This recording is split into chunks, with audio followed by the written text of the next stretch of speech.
नमस्कार, स्वागत है आप सभी का। मैं हूं आपके साथ रेशु त्यागी। उत्तराखंड के मुख्यमंत्री पुष्कर सिंह धामी ने एक बार फिर से समान नागरिक संहिता पर बात की है।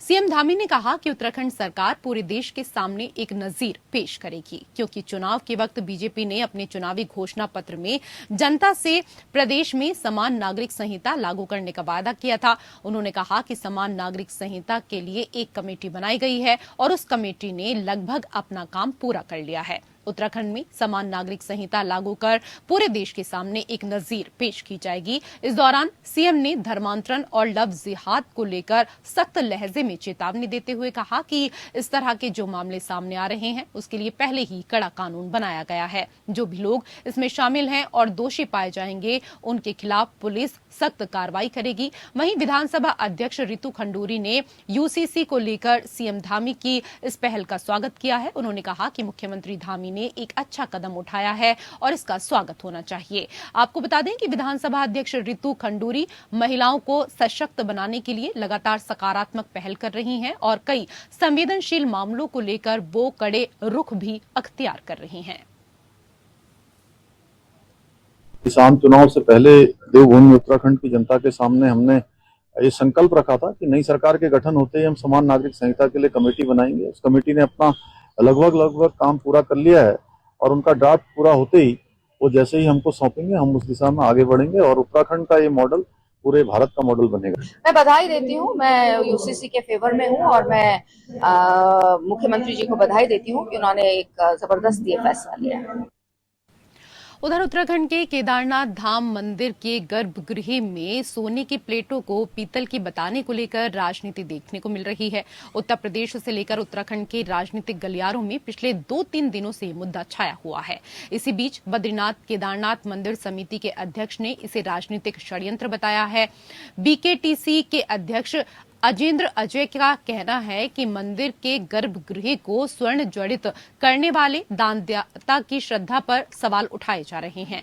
दरअसल कुछ दिन पहले एक पुरोहित ने सोशल मीडिया पर वीडियो जारी कर कहा कि गर्भगृह में जो सोने की प्लेट लगाई गई है वो पीतल की है।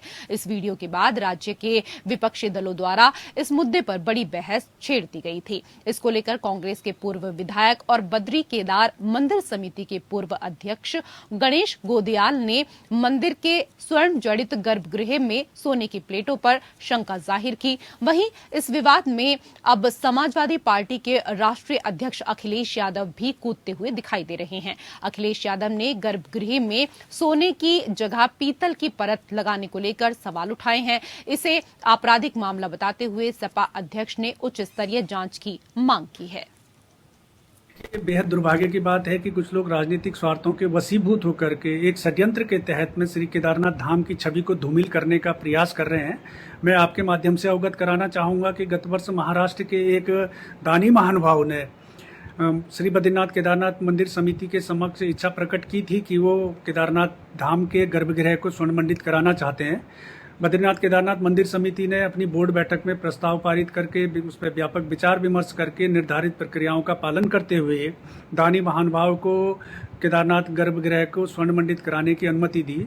इसके एवज में ना ही दानी महानुभाव के साथ में किसी प्रकार का कोई समझौता किया गया और ना ही दानी महानुभाव की ओर से हमसे कोई शर्त रखी गई और ना ही उन्होंने इनकम टैक्स में छूट प्राप्त करने के लिए हमसे एटीजी का सर्टिफिकेट मांगा और ना ही हमारे द्वारा उनको ये प्रदान किया गया।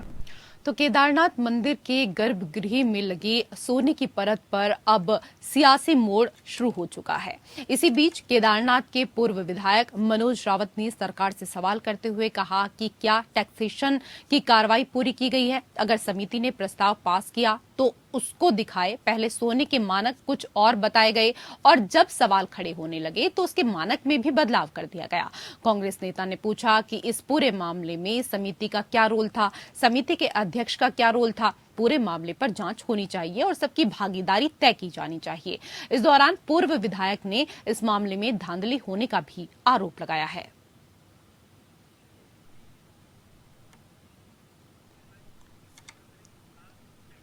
उधर रामनगर में स्थानीय प्रशासन, नगर पालिका और पुलिस की टीम ने अवैध अतिक्रमण के खिलाफ संयुक्त अभियान चलाया। इस दौरान रानीखेत रोड पर अभियान चलाते हुए कई अतिक्रमणकारियों का सामान जब्त किया गया है। ये कार्रवाई एसडीएम गौरव के नेतृत्व में की गई है। इस दौरान एसडीएम ने बताया कि यह अभियान लगातार जारी रहेगा। रानीखेत रोड पर अतिक्रमण किसी भी कीमत पर बर्दाश्त नहीं किया जाएगा।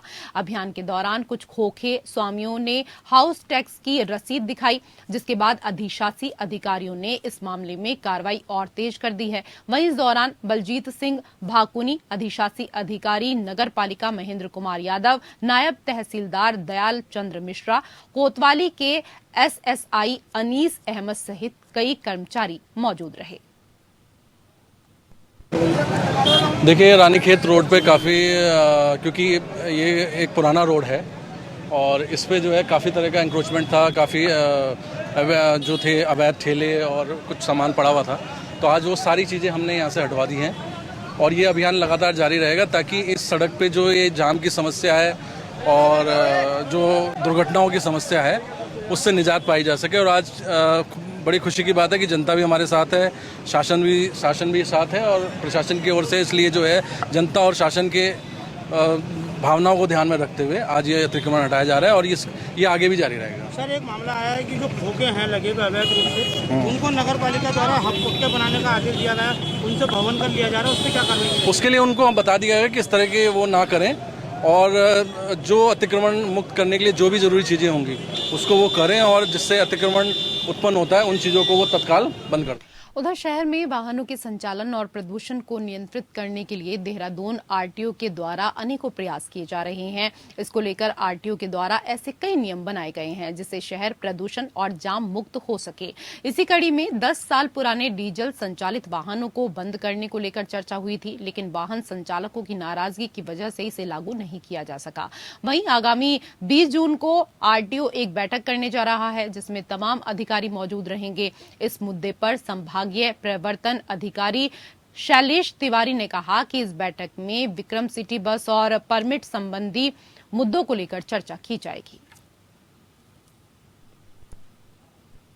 अभी रीजनल ट्रांसपोर्ट अथॉरिटी जो आरटीए होती है, आरटीए देहरादून की बैठक होने वाली है 20 तारीख और इसमें ढेर सारे इश्यूज रखे जाएंगे। उसमें विक्रम के भी इशू हैं, सिटी बस के पॉइंट्स रखे गए हैं, सिटी बसों में क्या हमारी पॉलिसी होनी चाहिए, जिन लोगों ने परमिट का उल्लंघन किया है उनके खिलाफ कार्रवाई भी इसमें रखी जाती है।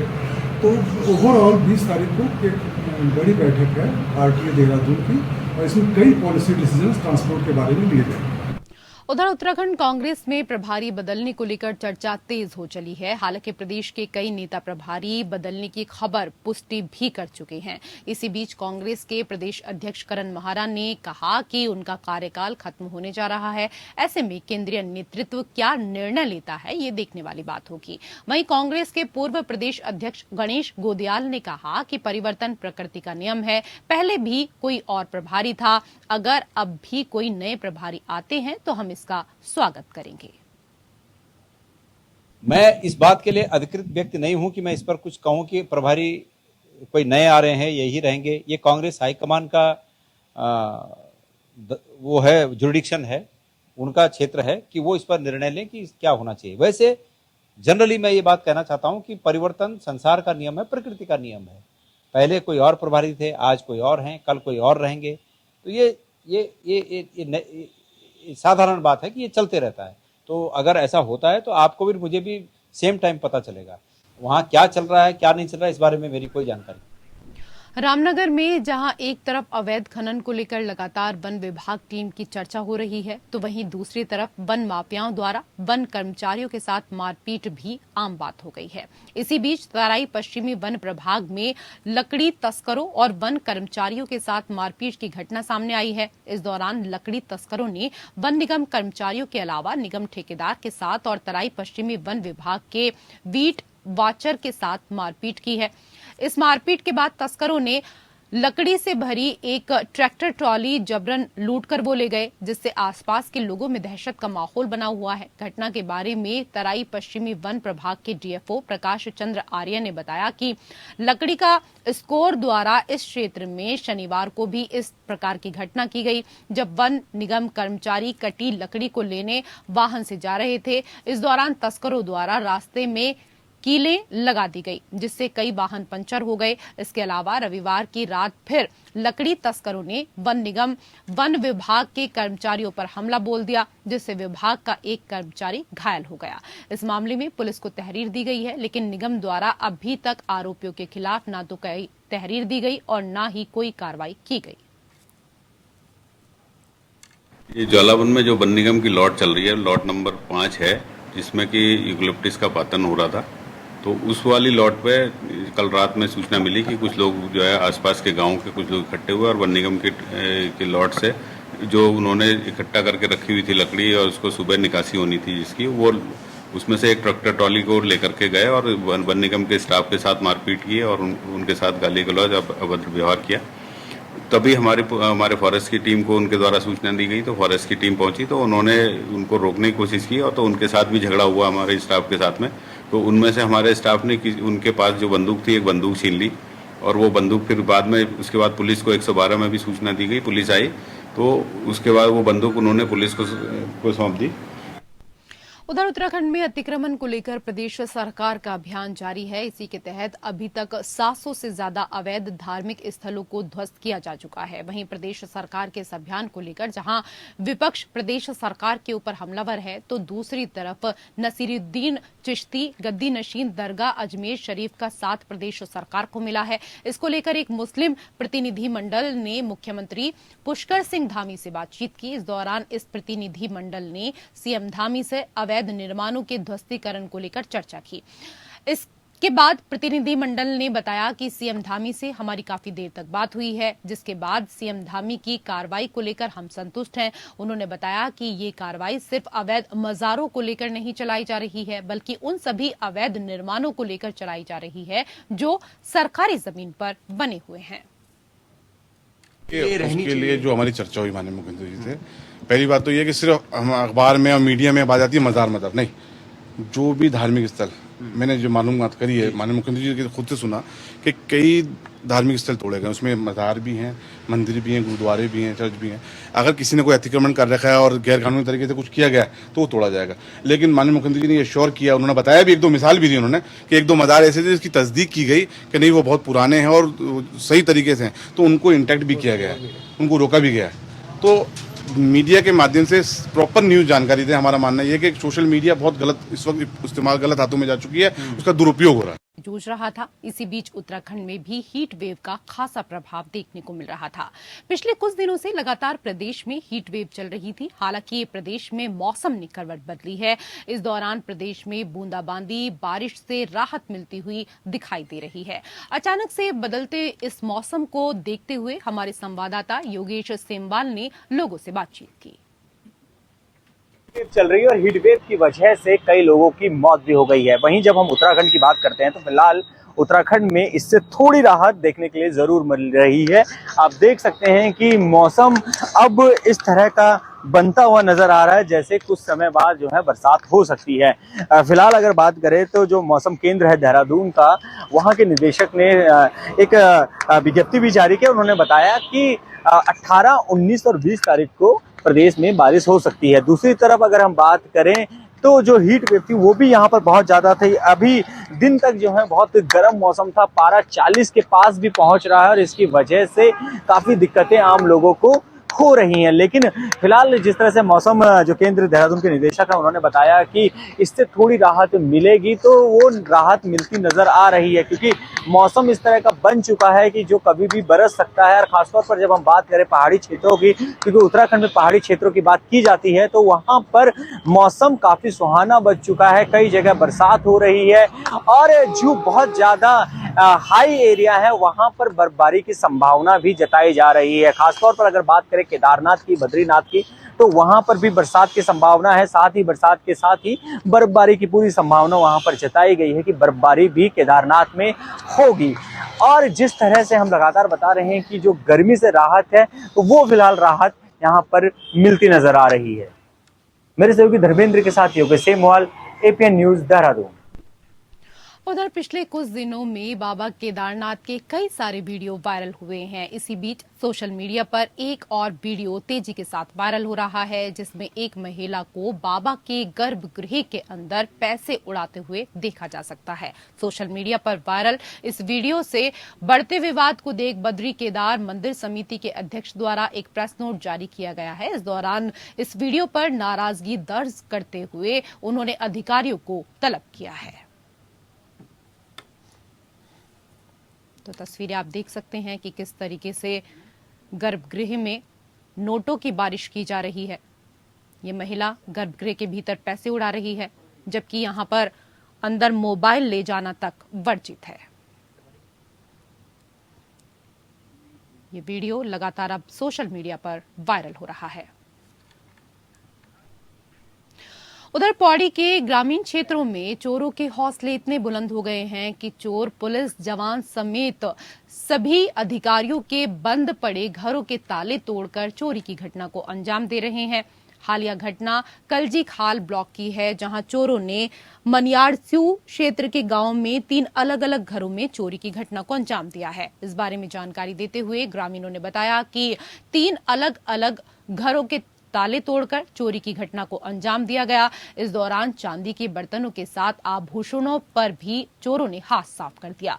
ग्रामीणों ने बताया कि जिन घरों में चोरी हुई है उनमें से एक घर पुलिस के जवान का भी है, जो देहरादून में तैनात है। वहीं अन्य घर घनसाली टिहरी में सेवा दे रहे ग्राम विकास अधिकारियों के हैं, जहां चोरों ने अपना हाथ साफ किया है। वहीं इस मामले का संज्ञान लेते हुए राजस्व प्रशासन घटना की जांच में जुटा हुआ है। कल रात को अज्ञात लोगों द्वारा यहाँ सुराल गांव में चोरी की गई है, जिसमें 3 घरों के ताले तोड़े गए हैं और चोरों द्वारा वो चांदी के कुछ जेवर और तांबे की गागर चोरी किए गए हैं, जिसमें चोरों द्वारा संगठित तरीके से चोरी को अंजाम दिया गया है। लोग भी अब मौके पर आ गए हैं। जिनके घरों के ताले तोड़े गए हैं वो घर पर पहुंच गए हैं। उन्होंने तहरीर दी है और तहरीर के आधार पर मुकदमा दर्ज किया जाएगा और आगे जांच की जाएगी और इसका चोरी का पर्दाफाश किया जाएगा। और उधर देहरादून में लावारिस मृतकों को मोक्ष दिलाने के उद्देश्य से कई संस्थाएं मृतकों की अस्थियों को विसर्जित कर रही हैं। इसी दौरान हरिद्वार की गंगा में अस्थियों को विसर्जित किया जा रहा है। आज दिल्ली की ब्राइट द सोल फाउंडेशन से जुड़े लोगों ने सती घाट पर पहुंचकर 150 लावारिस लोगों की अस्थियों को गंगा में विसर्जित किया। इस दौरान सती घाट पर पूरे विधि विधान के साथ अस्थियां विसर्जित कर मृतकों के लिए मोक्ष की कामना की गई। फाउंडेशन की अध्यक्ष पूजा शर्मा के मुताबिक वो पिछले कई साल से लगातार लावारिस मृतकों की अस्थियों को इकट्ठा कर उन्हें गंगा में विसर्जित करती हैं। अब तक 2000 से ज्यादा मृतकों की अस्थियां गंगा में विसर्जित की जा चुकी हैं। इस लाशों का दाह संस्कार करती हूँ मैं अपने हाथों से। जितनी भी लावारिस बॉडी होती है मुझे पता चलता है, मैं उनका दाह संस्कार करती हूँ और हर महीने की अमावस्या पर उनकी अस्थियों को लेकर गंगा जी में विसर्जित करती हूँ, ताकि गंगा मैया इन पुण्य आत्माओं को स्वर्ग में जगा दे, अपनी चरणों में जगा दे। मैं 2000 से ज्यादा लावारिस अस्थियों का विसर्जन कर चुकी हूँ और दाह संस्कार कर चुकी हूँ अपनी संस्था द्वारा। आगे भी जारी रहेगा? आगे भी जारी रहेगा जनाब। अकेले करती हूँ और भी कुछ? मैं ये पूरा काम अकेले करती हूँ और मुझे किसी भी तरीके से कोई फंड या कोई हेल्प नहीं आती है।